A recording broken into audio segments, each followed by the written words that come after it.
Selamat pagi semuanya. Assalamualaikum warahmatullahi wabarakatuh. Berjumpa kembali di video untuk pembahasan soal week 11 konsolidasi kemarin ya. Ini latihan yang kemarin sudah kalian catat soalnya. Dengan ada tambahan ini data dari week 1 itu adalah timbunan gitu ya. Akan dilakukan kompaksi ke densitas kering maksimum gitu ya dan kadar air optimum. Apa sih definisi kompaksi, densitas kering maksimum, kadar air dan sebagainya? Silahkan kalian pergi ke e-learning week 10 itu sudah saya unggah penjelasan atau video pembahasan terkait dengan kompaksi ya. Nah, hari ini kita akan coba bahas terkait dengan soal konsolidasi. Kalau kalian lihat skemanya, di sini ada clay yang akan mengalami konsolidasi akibat adanya penambahan dari embankment sand setebal 3 meter ya. Berikut adalah skematik datanya dan ini adalah hasil dari uji konsolidasi ya. Normal stress atau efektif stress yang kita ketahui dan kemudian void ratio yang didapatkan ya di sini. Oke, jadi ceritanya seperti itu ya. Clay ini akan mengalami konsolidasi dan nanti di dalam perhitungan konsolidasi kita akan cek efektif stress clay ketika sebelum dia mengalami penambahan embankment atau beban tambahan itu selalu diukur dari bagian tengah lapisannya ya. Nah, kemudian setelah penambahan bebannya akan terjadi penurunan settlement seberapa besar gitu ya. Oke. Kenapa konsolidasi terjadi di clay gitu ya? Nah, ini kita lihat skematiknya ada groundwater di sana ya. Kemudian clay ini akan menuju ke bagian yang permeable di sini ya tentunya. Nah, apa sih yang pertama harus dilakukan? Pertama adalah begini. Kalau kalian ingin mencari nilai total settlement ya, kalau kalian ingat gitu ya persamaan kemarin gitu. Nah, ingin mencari SC ini dengan rumus CC kali H per 1 plus E0 log sigma aksen awal gitu ya sebelum dikasih beban embankment sand tadi ditambah delta sigma ya artinya sudah ditambah beban tambahan dari sand ya. Sandnya sendiri tadi akan dikompaksi ke densitas maksimum pada kadar air optimum ya. Sekali lagi cek pertemuan week 10 e-learning terkait dengan kompaksi, densitas kering maksimum dan juga kadar air optimum ya seperti itu. Kalau kalian lihat rumus ini, nah data-datanya ternyata ya semuanya harus diawali dengan pencarian nilai CC ya. CC kita dapatkan dari grafik efektif stress dalam skala logaritmik versus void ratio ya. Kita harus mencari bagian linear gitu ya dari garis AB gitu ya, misal dari garis konsolidasi ini. Sehingga nanti kita akan dapatkan ya dari persamaannya itu EA kurang EB log sigma B kurang log sigma aksen A. Ya, seperti itu. Kalau sudah dapat CC, H-nya kita sudah tahu, tebal lempung. E0-nya itu kita dapat dari mana ya? Kita dapat dari grafik ini juga sebenarnya dengan cara mencari sigma aksen 0-nya dulu. Sigma aksen 0 itu sebelum diberikan timbunan ya, seperti itu. Jadi pada sigma aksen sekian, nanti I0-nya akan dapat ya. Utamanya kita akan menggunakan grafik ini. Oke, mari kita bahas ya. Ya, jadi pertama ya, kalian perhatikan ini hasil odometer ya, 12 ya, void ratio-nya dapat 2,06. Ketika 192 normal stress-nya, void ratio-nya dapat 1,37 ya. Oke, jadi tugas pertama kalian mengeplot data ini gitu ya. Mengeplot data ini yang di tabel ini gitu ya ke sebuah grafik ya untuk mencari indeks kompresi ya. Kita cek. Setelah kalian nanti plot ya sebagai contoh nih misal ini kan skala logaritmik dari efektif stres. Kalau di sini 10, di sininya 20 ya, 30, 40, kemudian 90 makin rapat ke 100 ya. Seperti yang sudah saya jelaskan di kelas.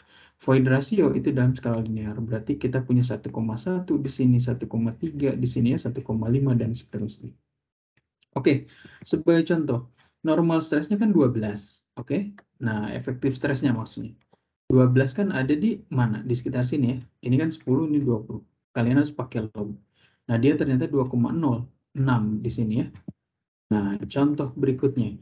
192 normal stressnya, void ratio-nya 1,37 ya, kita cek. Ya, 192 ya.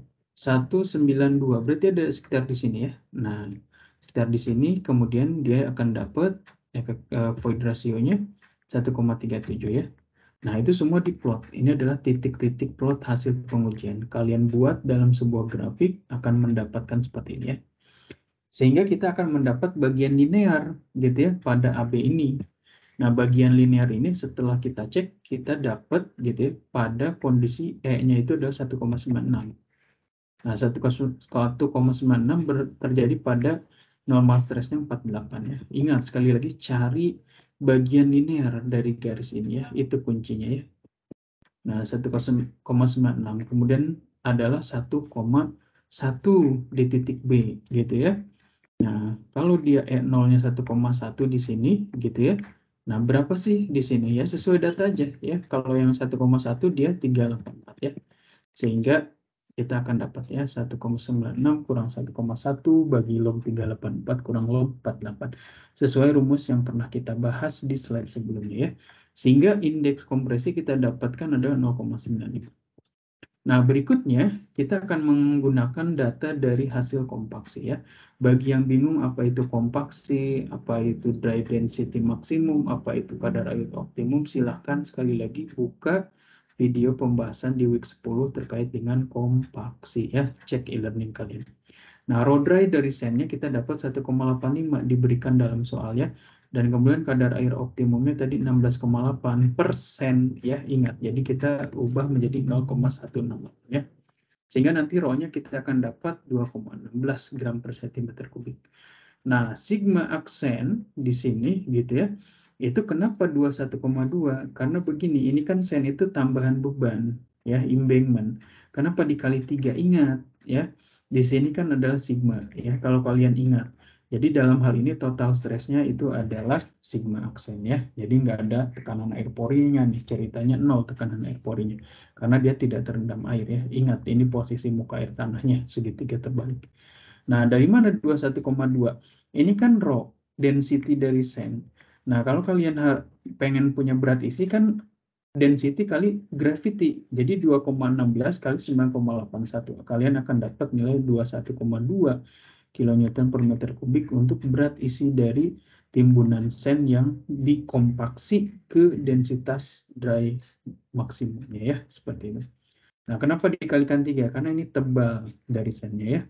Sehingga kita punya tambahan beban yang akan membuat clay ini terkonsolidasi ya sebesar ini 63,6 kN per meter persegi.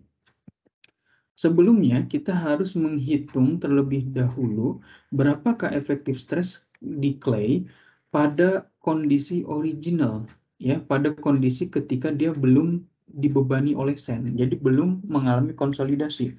Caranya kalian ingat rumus total stres, rumus tekanan air pori, dan rumus dari tegangan efektif ya. Dalam hal ini vertikal ya, V. Nah, kalian ingat kan rumus dari total tegangan gitu ya, gamma. Nah, gammanya kan di sini ya, kita cek 15,7 kali 0,45 ya.